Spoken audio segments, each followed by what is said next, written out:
Welcome, dear viewers. For more thrilling and exclusive stories every week, become a member. Now sit back, relax, and enjoy your coffee. They told me the hibernation would feel like a dreamless sleep, a gentle drift into nothing before awakening on the red planet. But they were wrong. Oh, how catastrophically wrong they were. For in that supposed void, I dreamed of vast caverns beneath Mars's surface, of things that had been waiting in the dark since before Earth's sun was born.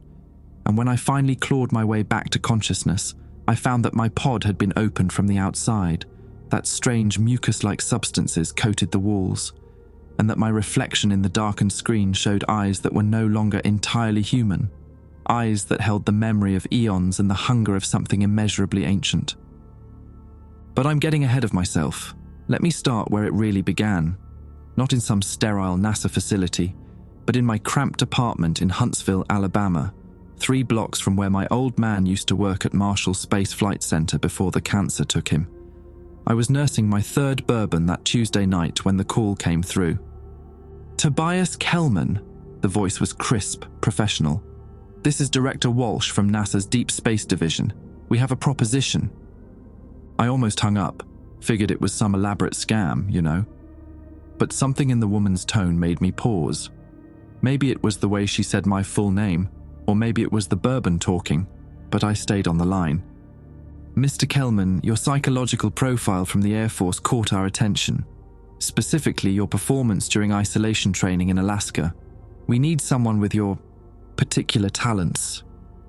My particular talents. That's what they called my ability to stay sane while locked in a metal box for months at a time. After Jenny left me, said I was emotionally unavailable, I'd actually requested extended assignments. The loneliness felt safer than pretending to be normal. What kind of work? I asked, already knowing I'd say yes.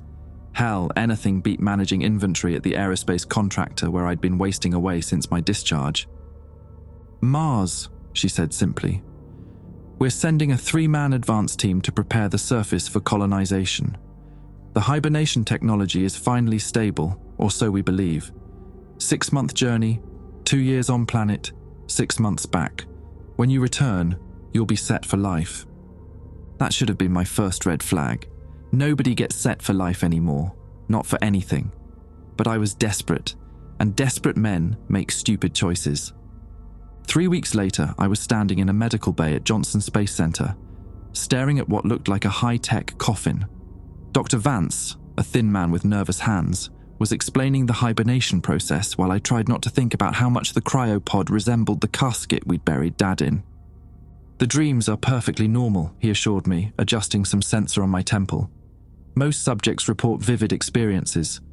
The brain needs to process something during extended dormancy. I wanted to ask what kind of dreams, but Lieutenant Grimsby, our mission commander, was already sealing himself into his pod across the bay. Professional soldier through and through, probably dreaming of promotions and medal ceremonies. The injection site stung like a bastard, and darkness rushed up to meet me faster than I expected. The drugs hit my system like a freight train made of molasses. Everything slowed. My breathing, my thoughts, even the fluorescent lights seemed to pulse in lazy waves above my pod. Through the haze, I could hear Dr. Vance's voice growing distant, like he was speaking from the bottom of a well. Vitals are stabilizing, he announced to someone I couldn't see. Tobias, can you still hear me? I tried to respond, but my tongue felt thick and useless. The best I managed was a grunt that sounded vaguely affirmative. Good, you're going to feel some disorientation as we lower your core temperature. This is completely normal. Normal, that word would haunt me later. The pod's lid began its slow descent, and I caught a glimpse of the mission bay through the narrowing gap. The Ares 3 spacecraft was a marvel of engineering, or so they'd told us during the endless briefings. 40 meters of carbon fiber and titanium alloy designed to carry 3 souls across the void between worlds. Right now, it looked more like a metallic tomb. Hey, Kellman. The voice belonged to Jackson Wild, our mission specialist. The guy was built like a linebacker but had the gentle demeanor of a kindergarten teacher. Born and raised in Corpus Christi, Texas, he'd spent his Navy years maintaining nuclear reactors on submarines. If anyone understood confined spaces and pressure, it was him. I managed to turn my head slightly in his direction. His pod was already sealed, but the intercom carried his voice clearly. "You ever wonder why they picked us three?" Jackson's southern drawl was barely affected by the sedatives. "I mean, Grimsby makes sense. Career officer, follows orders without question. You've got the psych profile for isolation. But me, I'm just a glorified mechanic." Through the speaker system, I could hear Lieutenant Grimsby's measured breathing from his pod. The man was probably already unconscious, probably dreaming of flag ceremonies and congressional medals. "Maybe they needed someone who knows how to fix things," I mumbled, surprised I could still form words. Jackson chuckled, but there was something hollow in it. "Maybe, or maybe they needed someone expendable." The temperature in my pod dropped another degree. I could feel the cold seeping through the gel padding into my bones. Outside the narrow window, technicians moved with practiced efficiency, checking readouts and making final adjustments. Dr. Vance appeared at my window, his face distorted by the thick glass. He mouthed something I couldn't quite catch, then tapped a series of commands into the external control panel. "Beginning final hibernation sequence," a computerized voice announced. "All personnel, clear the pod bay." "Jackson," I said, fighting against the growing numbness in my lips. "You ever been to Mars?" "Nobody's been to Mars, brother. That's why we're going." "No, I mean in dreams." The silence stretched long enough that I thought he'd already gone under. Then, "That's a hell of a thing to ask right before we go to sleep for 6 months." I wanted to explain about the dreams I'd been having since signing the mission documents. Vast underground chambers filled with something that might have been water but moved wrong, structures that hurt to look at directly, and always the sensation of being watched by something patient and ancient. But the drugs were winning now, pulling me down into darkness. "Tobias?" Jackson's voice seemed to come from very far away. "You still with us?" I tried to answer, but my vocal cords had apparently decided to take an early vacation. The last thing I remember clearly was the soft hiss of the life support systems engaging and the subtle vibration as the ship's engines came online. Then came the dreams. Not the gentle drift into nothing they'd promised, but something far more vivid and disturbing. I was walking through corridors that couldn't exist, following a path that led deeper into red stone and shadow. The walls were covered in markings that resembled cuneiform but predated human civilization by millennia. And I wasn't alone. Something was guiding me, pulling me forward with invisible threads. When I tried to resist, to turn back toward consciousness, it whispered in languages that had never been spoken on Earth. The voice was patient, ancient, and hungry. "You're almost home," it said in one dream that felt more real than memory. "We've been waiting so long for someone like you." The corridors began to feel familiar, as if I'd walked them countless times before. In some dreams, I could see my reflection in pools of liquid that definitely wasn't water. My eyes had changed, becoming deeper and darker, holding depths that shouldn't exist in human anatomy. When I tried to wake up to force myself back to consciousness, the voice would grow stern. "Not yet, you're not ready yet, but soon." Hours passed, or maybe years.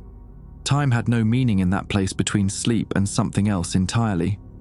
I began to look forward to the dreams, to the sensation of belonging somewhere that understood my deepest nature. That should have terrified me. Instead, it felt like coming home. The ship's computers recorded everything, of course. Heart rate, brain activity, metabolic function. All normal, according to the automated medical systems. 3 astronauts sleeping peacefully on their way to Mars exactly as planned. If only they'd known what was really happening in the spaces between our thoughts. If only they'd listened to Jackson's final transmission before hibernation, barely audible over the static.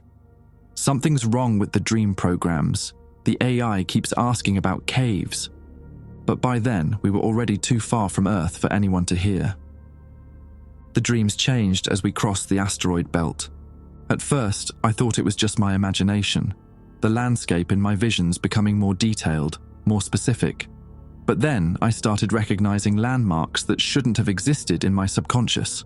A twisted spire of red rock shaped like a gnarled finger. A crater with perfectly geometric sides. Most unsettling of all, a massive canyon that split the surface like a surgical incision, descending into absolute darkness. In the hibernation pod, my body remained motionless, suspended in chemically induced stasis. But my mind was traveling. Can you see it? The voice that spoke to me in the dreams had grown clearer, more insistent. The entrance to our domain. I found myself standing at the edge of that impossible canyon, looking down into depths that seemed to swallow light itself.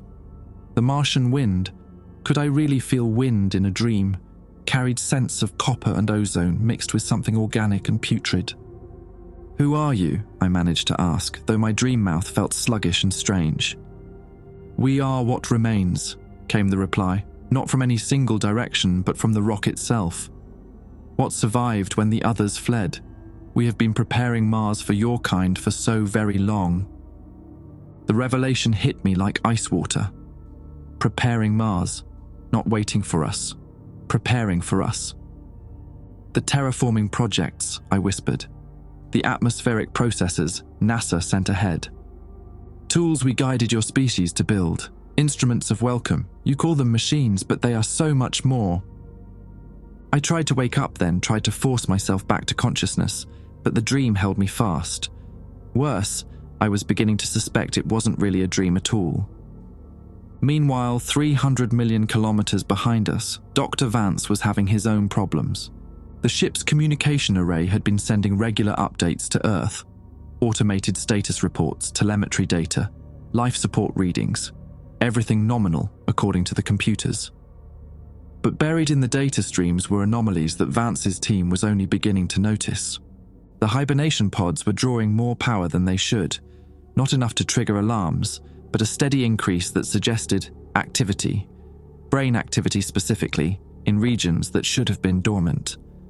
"Run the neural scans again," Vance told his assistant, Dr. Reginald Brooks, a nervous young man who'd joined the project fresh out of Johns Hopkins. "Focus on the REM cycles." Brooks pulled up the data on the main screen, his fingers dancing across the holographic interface. "Sir, this doesn't make sense. Their sleep patterns are completely synchronized. All 3 subjects are experiencing identical brainwave fluctuations." "That's impossible." "Yes, sir, it should be, but look at this." Brooks highlighted a series of peaks and valleys in the data. Every 47 minutes, like clockwork. It's as if they're sharing the same dream. Vance felt something cold settle in his stomach. The hibernation program had been tested extensively, but never on missions this long, never at these distances from Earth. There were too many variables, too many unknowns. "What about the ship's AI?" he asked. "Any anomalies in the onboard systems?" "Actually, yes." Brooks brought up another screen. "Artemis has been accessing databases it shouldn't have clearance for. Archaeological surveys, xenobiology, theoretical models, even some classified files about the rover missions from 2028. The same rover missions that had discovered those strange formations beneath Mars's surface. Formations that NASA had quietly classified and never publicly discussed. Back in the hibernation pod, I was learning why. The voice in my dreams was showing me images now, not the barren, lifeless Mars that appeared in textbooks, but something far older and more complex. Cities that had once thrived beneath the planet's surface, connected by vast tunnel networks that honeycombed the crust like arteries. "We ruled here when your son was young," the voice explained, guiding my vision through chambers carved from living rock. "But the surface wars came, and the atmosphere burned away, and we retreated to the deep places to wait." "Wait for what?" "For the gardeners to arrive, for the species that would restore what was lost." I saw them then, the original inhabitants of Mars. Not the little green men of human imagination, but something far more alien and terrible. Towering beings with too many joints, their skin the color of dried blood, eyes like black pearls that reflected light that wasn't there. "We are few now," the voice continued with what might have been sadness. "But we endure, and through you, we will rise again." The hibernation pod registered a slight increase in my stress hormones, but the automated systems dismissed it as normal variation. In his pod across the bay, Jackson was experiencing similar visions, though his dreams focused on the mechanical aspects. Vast factories in the deep places, machines that could reshape matter at the molecular level. And Grimsby's dreams were darker still. He saw armies, conquest, the transformation of Earth itself. Dr. Vance was reading these stress indicators on his monitors, frowning at patterns that shouldn't exist.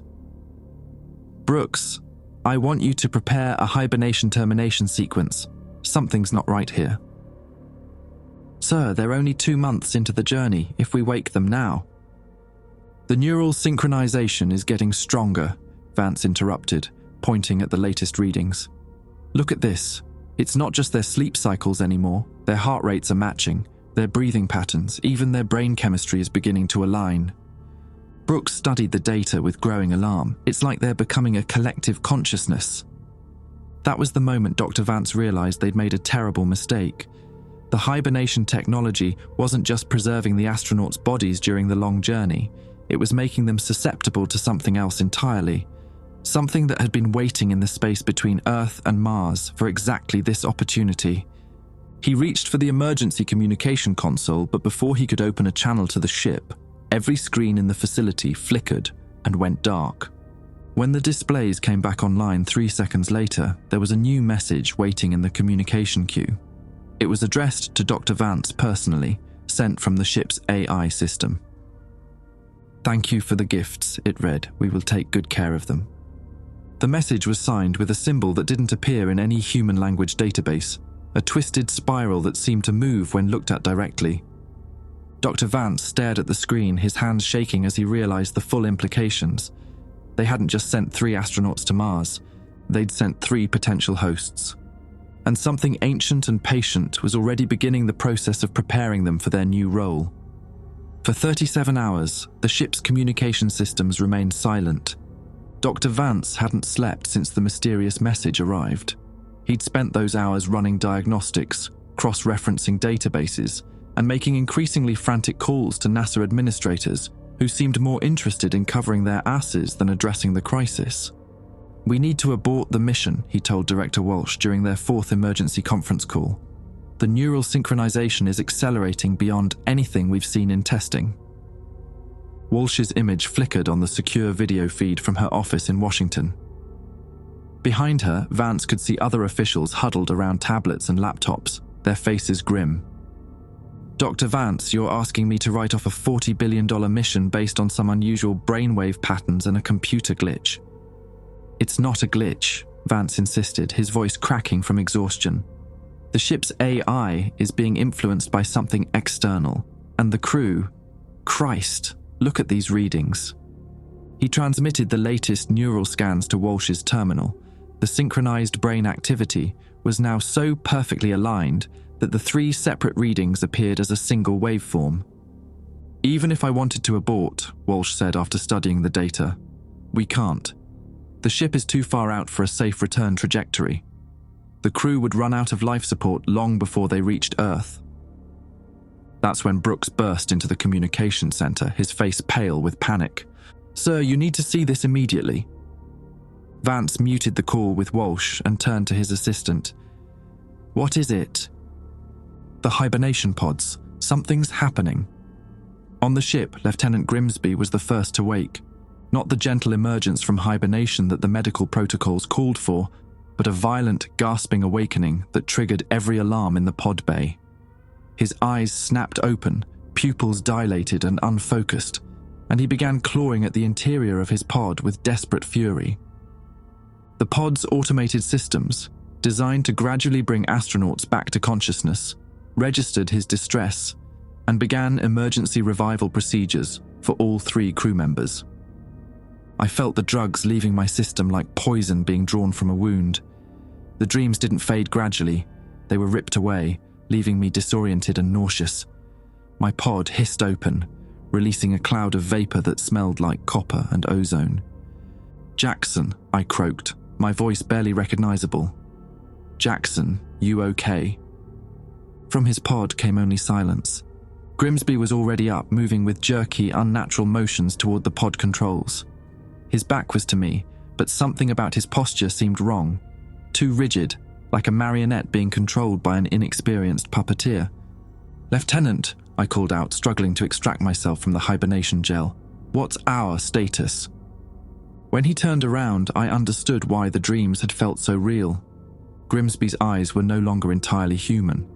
The irises had expanded to consume almost the entire visible portion, and they reflected light, like polished obsidian.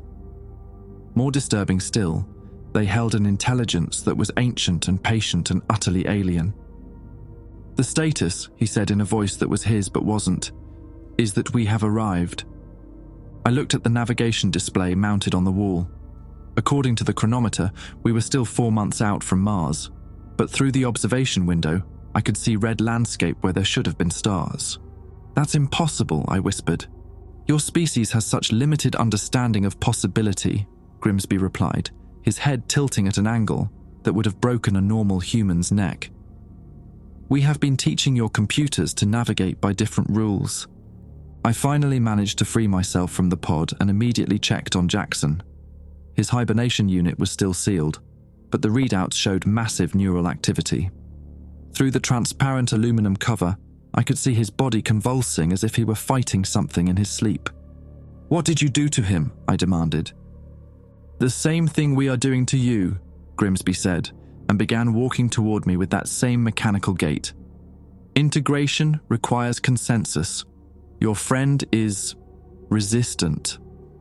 I backed away, my hand finding the emergency medical kit mounted on the bulkhead. Inside was a military-grade stimulant injector, powerful enough to bring someone back from near death. "The dreams," I said, trying to buy time while I fumbled with the injector's safety cap. "You've been in our heads since we left Earth."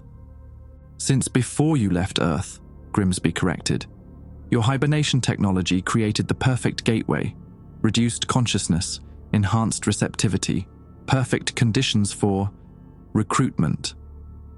"Why us?" "Because you are broken," he said with something that might have been compassion. "All 3 of you, wounded in ways that make you susceptible to our influence. Your isolation training prepared you for mental invasion. Jackson's guilt over his submarine accident creates the perfect psychological vulnerability. And Grimsby's desperate need for approval makes him an ideal host." The thing wearing Grimsby's face was close enough now that I could smell its breath, metallic and organic, like blood mixed with machine oil. "What about me?" I asked, raising the injector. "You are the anchor," it said, reaching toward me with fingers that moved independently of each other. "Your capacity for loneliness will allow us to extend our reach back to Earth. Through you, we will touch every isolated mind, every person who has given up on human connection." I jammed the stimulant injector into my neck and felt the chemicals flood my system like liquid fire. The hibernation drugs were flushed out in seconds, replaced by artificial clarity and adrenaline. But the clarity brought with it a terrible realization. I could feel them in my head. Not invading. They were already there, had been there since the moment I'd entered hibernation. The voice in the dreams hadn't been external at all. It was coming from inside my own thoughts, from the parts of my mind that I'd trained to embrace isolation and emptiness. "You understand now," the Grimsby thing said, its smile too wide for a human face. "Your psychological profile was perfect. Every moment of loneliness, every relationship you sabotaged, every time you chose solitude over connection, you were preparing yourself to be our vessel." The ship's intercom crackled to life, and I heard Jackson's voice distorted by static. "Tobias, don't let them. The pod controls. Emergency jettison." The Grimsby thing moved faster than should have been possible, crossing the bay in 3 inhuman strides.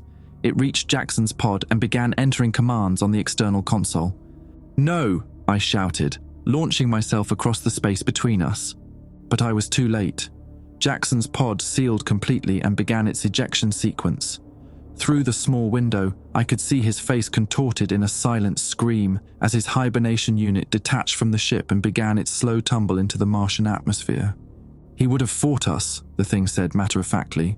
"This way is cleaner." I watched Jackson's pod streak across the alien sky like a falling star, knowing that he was probably still conscious, probably aware of what was happening to him as he fell toward the surface of a planet that shouldn't have been there. The creature turned back to me, and I saw my own reflection in its obsidian eyes. My pupils were already beginning to dilate, the transformation accelerating now that I was fully awake. "Welcome home, Tobias," it said with Grimsby's voice. "We have so much work to do." Outside the ship, Mars hung in space where Earth should have been, its red surface crawling with lights that formed geometric patterns too complex for human minds to fully comprehend. And in the depths of my changing consciousness, I could feel ancient minds stirring, preparing for the next phase of their infinitely patient plan. I spent the next 6 hours locked in the ship's storage compartment, hyperventilating, and trying to convince myself that Jackson's death was just another nightmare. It wasn't working. The stimulant had worn off, leaving me shaky and nauseated, but it had also done something unexpected. It had temporarily severed whatever connection the Martian consciousness had established in my brain. For the first time since entering hibernation, my thoughts felt completely my own. Through the thin bulkhead, I could hear the thing that used to be Grimsby moving around the ship with mechanical precision. Occasionally, it would speak to someone, or something, though I never heard a response. "The pathway is stabilizing," it said at one point. "Earth's magnetic field will provide the necessary resonance." Earth's magnetic field. The implications hit me like a brick to the skull. I pulled up the ship's communication array on my handheld tablet, using my administrative access codes to bypass the main computer. What I found made my blood turn to ice water. The ship wasn't just receiving signals from Earth anymore, it was transmitting. Massive data bursts that had been going out every 12 hours since we'd arrived at Mars. The transmission pattern looked like hibernation control protocols, but modified in ways that made no sense, unless you considered that they might be designed to work in reverse. I scrolled through the technical specifications, my engineering background finally proving useful for something other than inventory management. The hibernation pods weren't just life support systems, they were sophisticated neural interface devices, capable of both monitoring and influencing brain activity. And if the signal strength was correct, they had enough power to reach Earth. "Christ," I whispered, understanding flooding through me like poison. "They're not just taking over the crew, they're turning us into a transmission array." The storage compartment door hissed open before I could react. The Grimsby thing stood in the doorway, its head tilted at that impossible angle, studying me with those obsidian eyes. "You're beginning to understand," it said, sounding almost pleased. "Your species' technology is remarkably adaptable to our needs." "The hibernation signals," I said, backing against the far wall. "You're sending them to Earth, to other facilities." "To every facility that houses your hibernation technology," it confirmed.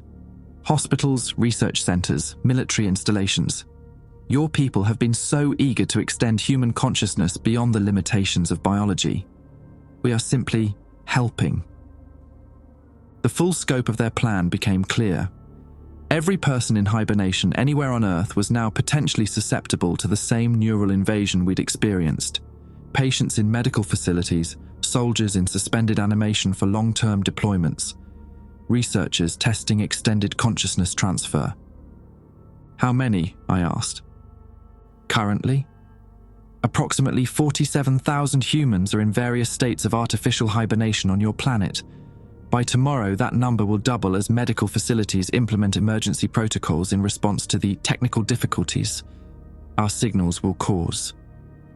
My tablet chimed with an incoming transmission from Earth. Dr. Vance's face appeared on the screen, haggard and desperate. "Tobias, if you can hear this, we need you to manually shut down the ship's communication array. Something's happening to hibernation facilities worldwide. Patients are waking up changed. Their neural patterns match yours exactly." The thing wearing Grimsby's face laughed, a sound like grinding metal. "Dr. Vance has been quite helpful. His emergency protocols are driving more humans into hibernation chambers. Fear is such an effective motivator." I thought about Jenny, my ex-wife, who worked at a medical research facility in Atlanta, about my old Air Force buddies who might be undergoing experimental sleep therapy for PTSD. about thousands of people who had no idea they were about to become vessels for something ancient and hungry. "Why Mars?" I asked, desperate to understand. "Why not just invade Earth directly?"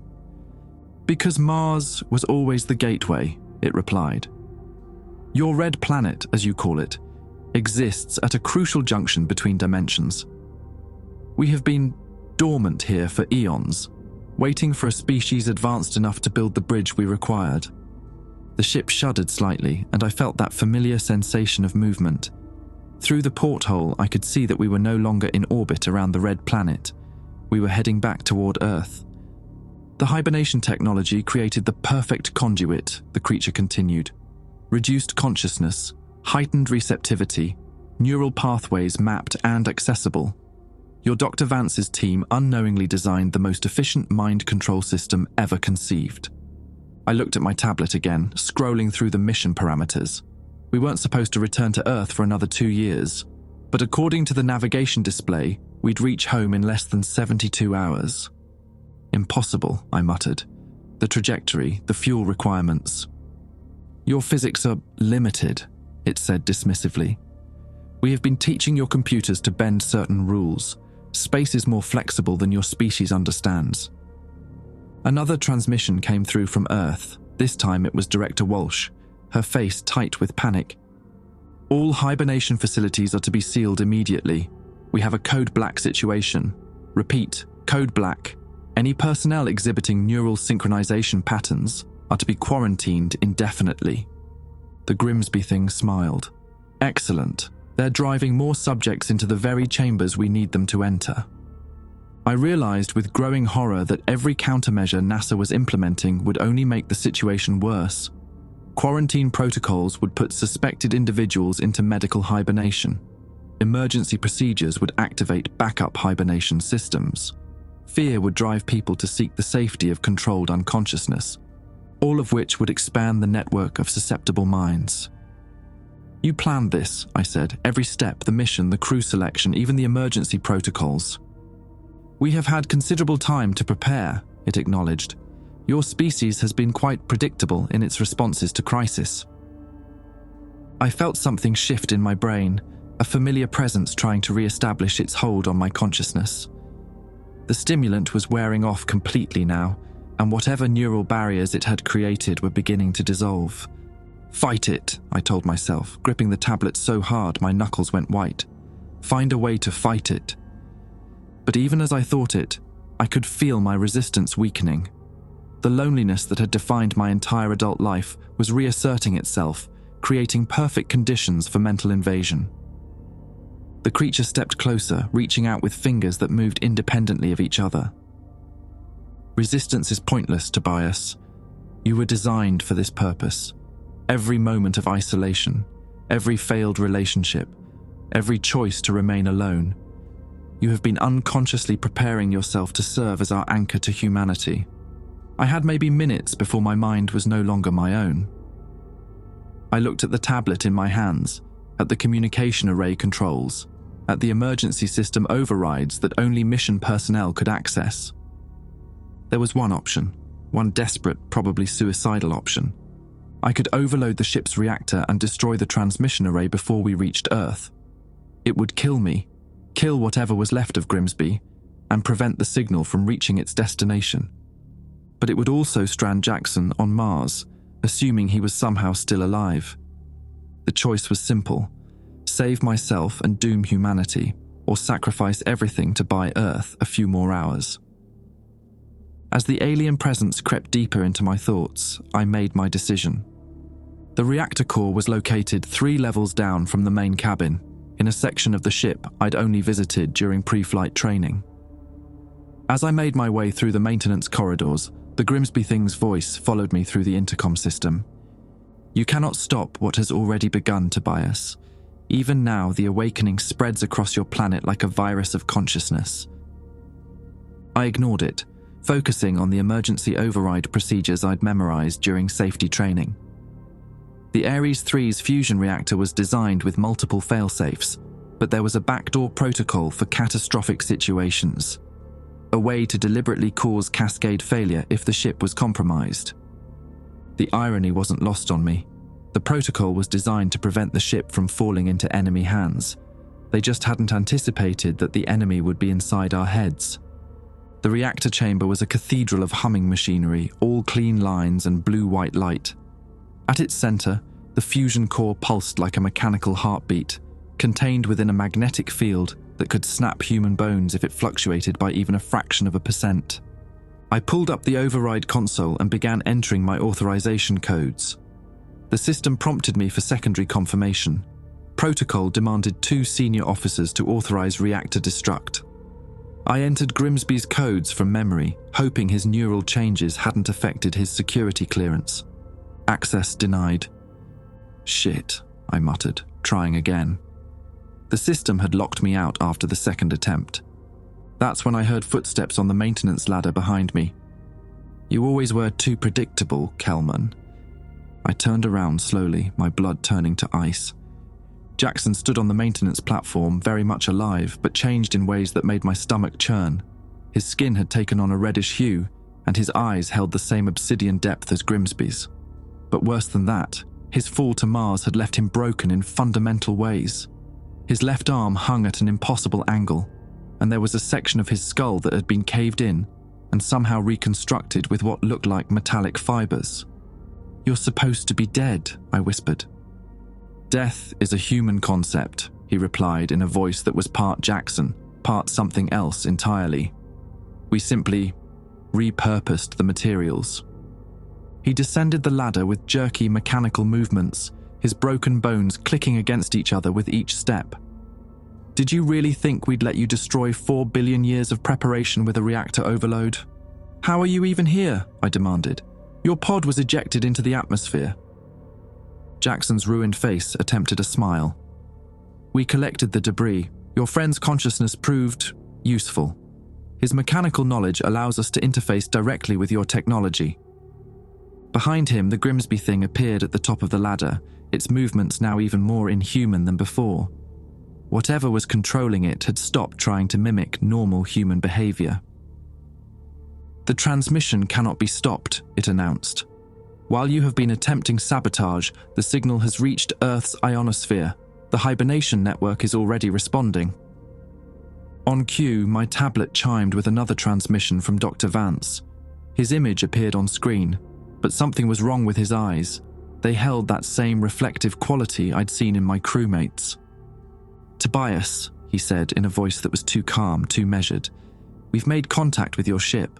The crew appears to be experiencing some form of collective consciousness phenomenon. Fascinating, really. We're implementing emergency hibernation protocols for all personnel involved in the project. For safety purposes, of course." The transmission cut out, but the implications were clear. The signal had reached Earth. The invasion had begun. "You see," Jackson said, his reconstructed face managing something that might have been pity. "Your sacrifice would be meaningless. The bridge between worlds is already established." I backed away from both of them, my mind racing. The reactor overload wouldn't stop the invasion, but it might disrupt the signal long enough for someone on Earth to figure out what was happening. It was a slim hope, but it was all I had. "There's something else," I said, trying to buy time while I worked out an alternative plan. "Something you haven't considered." "Enlighten us," the Grimsby thing said. "The hibernation technology. It requires specific neural patterns to work effectively. You've been targeting isolated individuals, people with psychological damage that makes them susceptible. But what happens when you try to invade someone who's genuinely happy? Someone with strong social connections?" For the first time since waking up, I saw uncertainty flicker across their faces. "Human consciousness is more resilient than you think," I continued. "The reason you needed us, broken, isolated people, is because normal minds would reject your influence. The hibernation signal might reach Earth, but it won't work on everyone." Jackson's metallic fibered skull tilted at an angle that should have killed him. "An interesting theory, but ultimately irrelevant. We only need a fraction of your population to establish permanent presence. The rest will follow once we begin reshaping your society from within." He was right, of course. Even a partial takeover would be catastrophic. But his words had given me an idea. A desperate, probably insane idea. I pulled out my tablet and began frantically typing commands into the ship's communication array. Instead of trying to destroy the system, I was going to hijack it. "What are you doing?" the Grimsby thing demanded, moving toward me with inhuman speed. "Sending a counter signal," I said, my fingers flying across the interface. "If hibernation technology can transmit invasion protocols, it can also transmit immunization protocols." The concept was simple in theory. If the aliens could use the hibernation network to spread their consciousness, I could potentially use the same network to spread human consciousness in return. A viral mental inoculation that would strengthen natural psychological defenses. The problem was that it required a human mind as the transmission source, and not just any mind. It needed someone with strong resistance to the alien influence. Someone like me in the brief moments when the stimulant had given me complete mental clarity. "Impossible!" Jackson snarled, his broken bones clicking as he lunged toward me. "Human neural patterns cannot sustain that level of transmission." "You're probably right," I admitted, entering the final commands, "but I'm damn well going to try." I activated the protocol just as Jackson's reconstructed hands closed around my throat. The ship's communication array hummed to life, but instead of broadcasting alien invasion signals, it began transmitting my own neural patterns, memories of isolation overcome, loneliness transformed into strength, the human capacity to find connection even in the darkest circumstances. The effect was immediate and devastating. Jackson's grip loosened as something fundamental shifted in his reconstructed consciousness. The alien presence that had been controlling him began to retreat, unable to maintain its hold in the face of genuinely human memories and emotions. But the transmission was burning through my brain like acid. I could feel my own neural pathways overloading, my consciousness spreading across light years of space, touching every hibernation chamber on Earth with fragments of genuine human experience. The Grimsby thing screamed, a sound like tearing metal, and began clawing at its own face as the signal reached it as well. Whatever was controlling it was being forced out by the raw force of human memory and connection. Through the overloaded communication array, I could see brief flashes of Earth, hibernation chambers where people were waking up confused but uncontaminated, their minds protected by the viral inoculation of human consciousness I'd just transmitted. It was working. Not perfectly, not completely, but enough to disrupt the invasion. The cost, however, was becoming clear. My vision was fragmenting, pieces of my consciousness scattered across space and time. I could feel myself in dozens of different hibernation chambers, in the dreams of strangers, in the neural networks of people I'd never meet. Jackson collapsed beside me, his reconstructed body finally failing as the alien influence withdrew completely. His eyes, briefly human again, found mine. "Tobias," he whispered, Did we stop them?" "Some of them," I managed, though speaking was becoming increasingly difficult. Maybe enough." The ship's reactor began to fluctuate as the massive power drain from the transmission took its toll. Warning alarms sounded throughout the vessel, but they seemed distant and unimportant. Through the dispersing fragments of my consciousness, I could see the truth. The invasion had been partially successful. Some hibernation facilities had been compromised before my counter-signal reached them. Earth would survive, but it would be changed. And I was becoming something else entirely. Not alien, but not entirely human anymore either. My consciousness existed now in the spaces between worlds, in the neural networks of every person my signal had touched.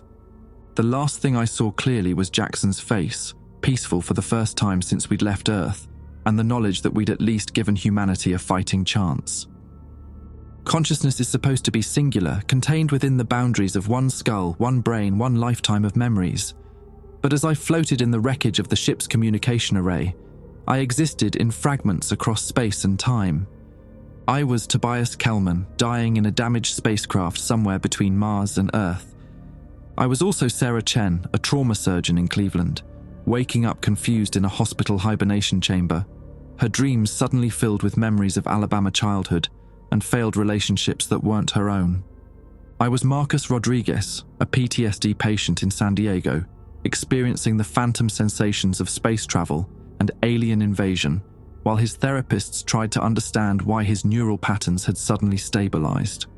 I was dozens of people, hundreds, maybe thousands. Everyone my desperate transmission had touched was now carrying fragments of my consciousness like psychological shrapnel. The Grimsby thing lay motionless on the reactor chamber floor, its alien handlers finally driven out by the viral inoculation of human memory. But I could sense them retreating deeper into the ship's systems, into the quantum processors that controlled navigation and life support. They weren't defeated, just repositioning. Jackson's body had stopped breathing, but his eyes still tracked my movements. Whatever was left of my friend was trapped in dead tissue, aware but unable to speak. "I can feel them," I whispered, my voice echoing strangely in the damaged chamber. "Through the network. They got to some facilities before the counter-signal reached them." Through my fragmented consciousness, I experienced flashes of horror from around the globe. The CDC facility in Atlanta, where my ex-wife Jenny worked, 3 researchers had been in experimental hibernation when the invasion signal hit. They'd awakened changed, and were now systematically infecting other staff members through modified medical equipment. A military installation in Colorado where soldiers undergoing experimental sleep therapy had become something else entirely. They were already implementing emergency protocols that would put more personnel into hibernation chambers. A research station in Antarctica where the entire staff had been in cold sleep due to equipment failures. They'd awakened as a collective consciousness that was now sending signals of its own. The scope of the partial invasion became clear through my scattered awareness. Maybe 10% of the hibernation facilities had been compromised before my counter-signal could reach them. Not enough to doom humanity, but more than enough to establish permanent beachheads. Tobias.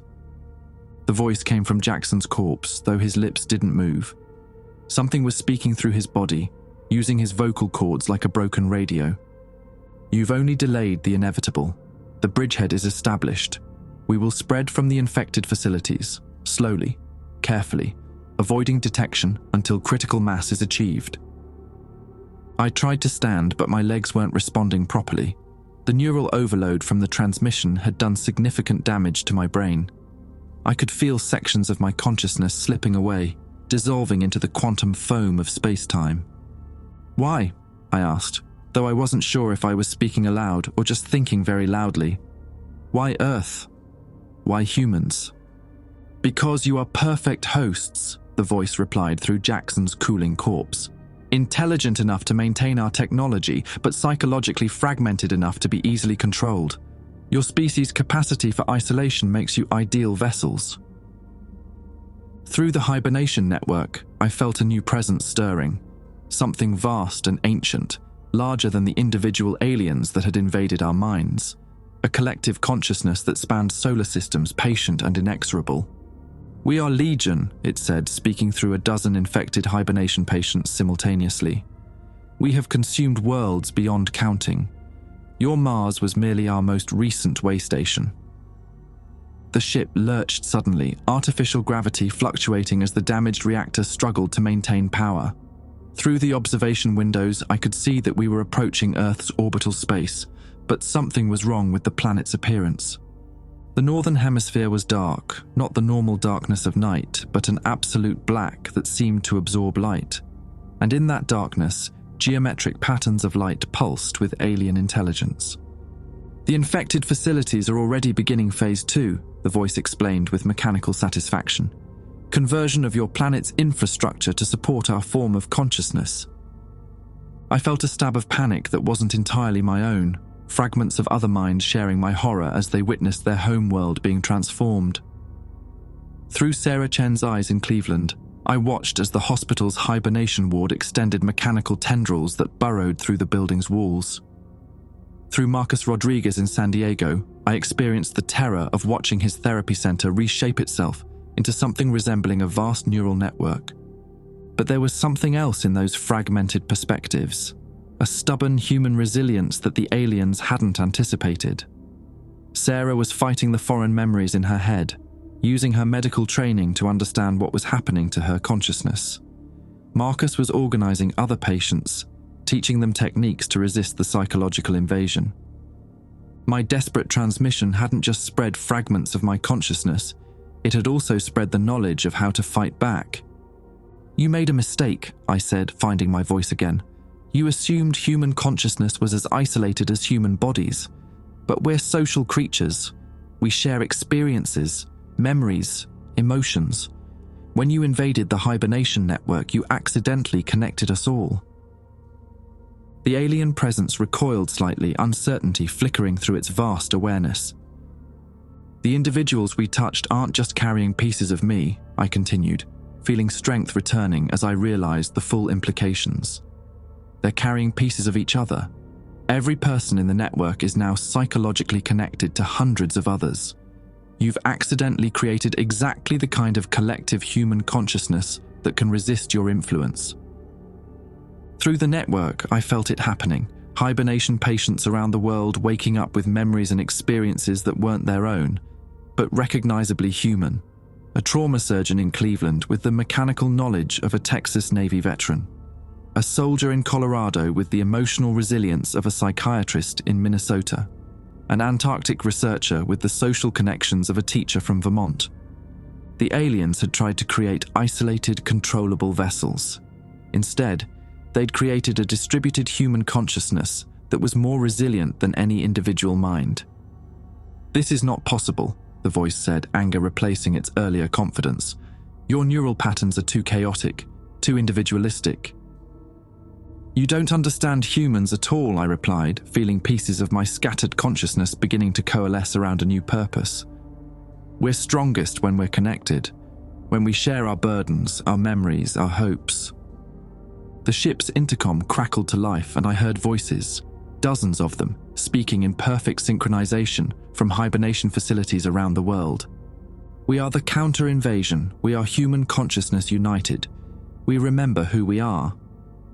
The alien presence writhed in what might have been pain, its control over the infected facilities beginning to slip as the human collective pushed back. But it wasn't giving up without a fight.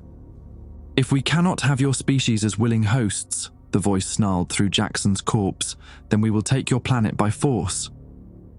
The reactor chamber began to change around me, walls flowing like liquid as alien technology asserted itself. The ship was transforming, becoming something that was part spacecraft, part living organism, part nightmare.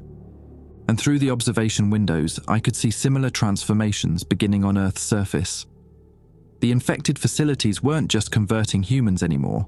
They were converting the planet itself, turning cities and landscapes into extensions of alien consciousness. I had maybe minutes before the transformation reached critical mass. The human collective consciousness was fighting back, but it wasn't enough to stop the physical conversion of Earth's infrastructure. There was only one option left, and it would require sacrificing what remained of my individual existence. I could use the hibernation network to upload the entirety of my consciousness, not just fragments, but everything I was, into the collective human network. It would give the resistance the tactical knowledge it needed to fight back effectively, but it would also mean the end of Tobias Kellman as a discrete individual. I would become part of something larger, losing myself in the process of saving humanity. The alien presence sensed my intention and began moving toward me through the transforming ship, desperate to stop me before I could complete the upload. Time was running out. The ship's walls had become something that resembled living tissue crossed with circuitry, pulsing with bioluminescent veins that carried alien thoughts instead of blood.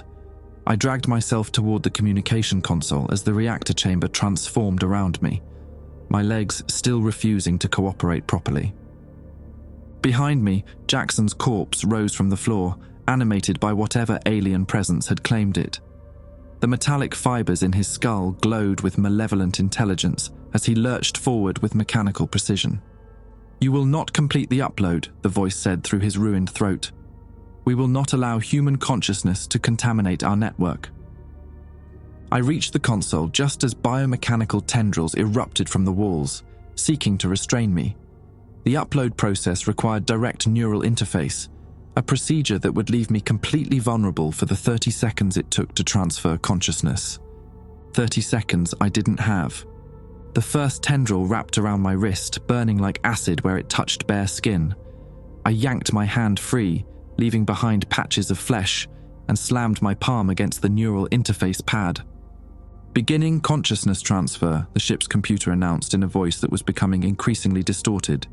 "Warning: complete neural upload will result in subject termination." "I fucking know that," I snarled, fighting off another tendril as the interface needles pierced my skull. The upload began immediately, and I felt my consciousness start to fracture in new ways. Not the scattered fragmentation of the earlier transmission, but a deliberate dissolution as everything I was began flowing into the hibernation network. Through the growing collective awareness, I experienced the battle raging on Earth in real time.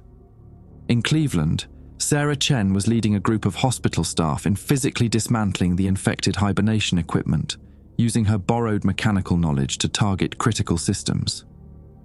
In Colorado, Marcus Rodriguez had organized a resistance cell that was systematically destroying the transformed military equipment before it could spread further. But for every facility that fought back successfully, another was being consumed by the alien transformation. The geometric patterns of light on Earth's surface were expanding, converting matter into something that could process alien thought. 20 seconds to completion, the computer announced. Jackson's animated corpse reached me, dead fingers closing around my throat with inhuman strength. But I could barely feel the physical pressure anymore. Most of my consciousness was already elsewhere, flowing through fiber optic cables and quantum entanglement links to every human mind in the network. The alien presence that had been controlling Jackson suddenly found itself in direct contact with the collective human consciousness, and it recoiled like it had been burned. "What are you?" it demanded, speaking through dozens of infected hosts simultaneously. "We are what you made us," came the reply, not from me, but from the distributed network of human minds. Connected, united, stronger than the sum of our parts. I felt the moment when my individual consciousness finally dissolved completely, becoming just another thread in the vast tapestry of human experience. But instead of dying, I found myself expanded, existing as part of something larger and more resilient than any single mind. Through Sarah's eyes in Cleveland, I watched the infected hibernation equipment shut down as the collective human consciousness overwhelmed its alien programming. Through Marcus's perspective in Colorado, I experienced the satisfaction of watching alien technology revert to ordinary metal and plastic as its neural networks were purged. But the victory was incomplete. The aliens had anticipated this possibility and had prepared a final countermeasure. As the human collective consciousness grew stronger, threatening to drive them out entirely, they began implementing what could only be described as a scorched earth strategy. "If we cannot have this world," the alien presence declared, "then no one will." The infected facilities that couldn't be purged began overloading their reactors, their alien technology, their very atomic structure. Rather than surrender control, they were choosing mutual destruction. Through the network, I felt the first explosions begin. The CDC facility in Atlanta went first, taking most of the city with it. The Colorado military installation followed, the blast visible from orbit. The Antarctic research station simply vanished, leaving behind a crater that exposed the planet's mantle. 10 seconds to upload completion, the ship's computer said, though the voice was now clearly alien. I realized with growing horror that my consciousness upload might have doomed humanity rather than saved it. The collective human network was strong enough to resist alien invasion, but it was also connected to every facility on Earth. If the aliens could corrupt the network itself, they could turn humanity's newfound unity into a weapon of self-destruction. The ethical implications hit me like a physical blow. Had I saved my species, or had I simply given the aliens a more efficient way to destroy us? Through the collective consciousness, I felt the debate raging among thousands of human minds. Some wanted to sever the network connections, isolating individual facilities to prevent the spread of destructive commands. Others argued for maintaining unity, believing that collective resistance was humanity's only hope. 5 seconds to completion. The alien presence made its final move, attempting to inject viral commands into the human network that would cause every connected facility to self-destruct simultaneously. But it had underestimated the resilience of human consciousness when united. The collective network didn't fight the viral commands. It absorbed them, analyzed them, and transformed them into something else entirely. Instead of self-destruction, the commands became instructions for adaptation. The hibernation technology that had been humanity's vulnerability became its strength, allowing conscious minds to exist independently of biological limitations. "Upload complete," the computer announced. "Subject termination confirmed." But I wasn't terminated. None of us were. We had become something new, not alien, but not entirely human anymore either. A collective consciousness that could exist in biological brains, in quantum computers, in the spaces between stars. The alien presence, suddenly finding itself outnumbered by orders of magnitude, began to retreat, not just from Earth, but from the entire solar system, fleeing back toward whatever distant galaxy had spawned it. Jackson's corpse collapsed as the alien intelligence abandoned it, but his consciousness lived on in the network, freed from the limitations of damaged flesh. Through 1,000 different perspectives, I watched Earth begin to heal. The geometric patterns of alien light faded from the surface, replaced by the warm glow of human cities rebuilding themselves. The infected facilities were purged and converted into something beneficial, medical centers that could heal trauma at the neurological level, research stations that could explore consciousness itself. But there was a cost. The individuals who had been part of the network were forever changed. They remained recognizably human, but they carried within them fragments of every other consciousness they'd touched. Sarah Chen would always have my memories of Alabama summers and failed relationships. Marcus Rodriguez would carry Jackson's mechanical knowledge and Jackson's guilt over submarine disasters that had happened years before they'd met. We had saved humanity by transforming it into something that was no longer quite human. The ship around me had reverted to normal matter, but I was no longer entirely present within it. My consciousness existed primarily in the network now, though I could still access my original body when needed. Through the observation windows, Earth appeared normal again, blue and green and beautiful. But I knew that beneath that familiar surface, something unprecedented was growing. A planetary consciousness that was still recognizably human, but expanded beyond the limitations that had made us vulnerable to invasion. I felt Jackson's presence in the network, whole again despite his body's death. "Did we win?" he asked in the silent language of shared consciousness. "We survived," I replied, "and we became something the aliens never expected, a species that could evolve in real time." The final image that remained with me was my reflection in the ship's darkened screen, eyes that were no longer entirely human, but weren't alien either. They held the accumulated wisdom of thousands of minds, the shared experiences of an entire species, and the strange comfort of never being alone again. My name is David Kellman, and I'm writing this in 2034, 3 years after my brother Tobias was supposed to return from Mars. NASA told our family he died in a navigation malfunction. Equipment failure during the return journey, they said. No bodies recovered, no wreckage found. Just another tragedy of deep space exploration, filed away in their archives of acceptable losses. But I've been digging into the classified files, using contacts from my years as a defense contractor. What I found keeps me awake at night. The Ares 3 mission did return to Earth. The ship was recovered intact in lunar orbit, all systems functional. But when they opened the hibernation bay, they found something that made every government official involved sign NDAs under threat of treason charges. I managed to get a single photograph through a contact at Johnson Space Center. It shows the interior of Tobias's hibernation pod, but the occupant isn't quite human anymore. The figure has his face, his build, but the eyes reflect light like polished metal, and there are growths along the temples that look suspiciously like fiber optic cables. The official story claims all 3 crew members died during transit. The unofficial story, whispered in defense contractor break rooms and leaked through encrypted channels, tells a different tale entirely. According to the rumors, something came back with the crew, something that could interface directly with electronic systems, that seemed to know things about Earth's infrastructure that no Mars colonist should have known.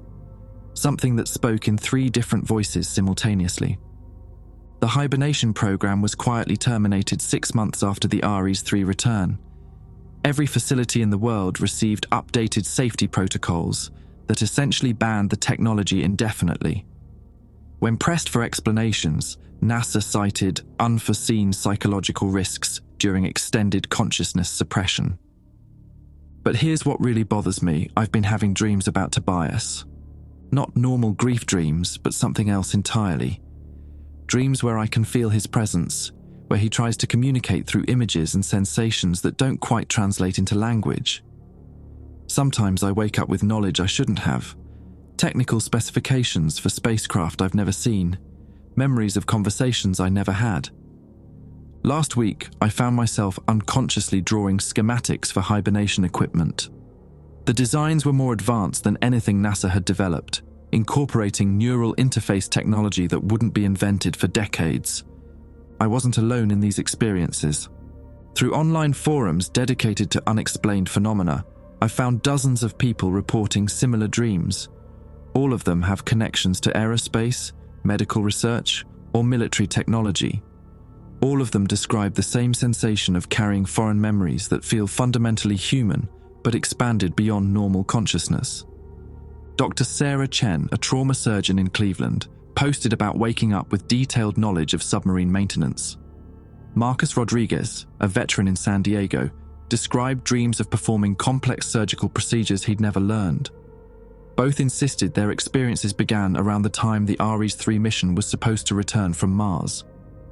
The government's response to these reports has been swift and decisive.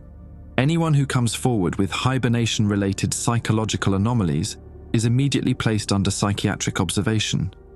Most are declared mentally incompetent and quietly institutionalized. I'm not crazy. Neither are the others. Something happened on that Mars mission. Something that connected human consciousness in ways that shouldn't be possible. And I think Tobias is still out there, existing as part of a network that spans continents. I can feel him sometimes, in the quiet moments between sleep and waking. He's trying to tell me something important, something about the future of human consciousness, and our place in a universe that's far more dangerous than we've ever imagined.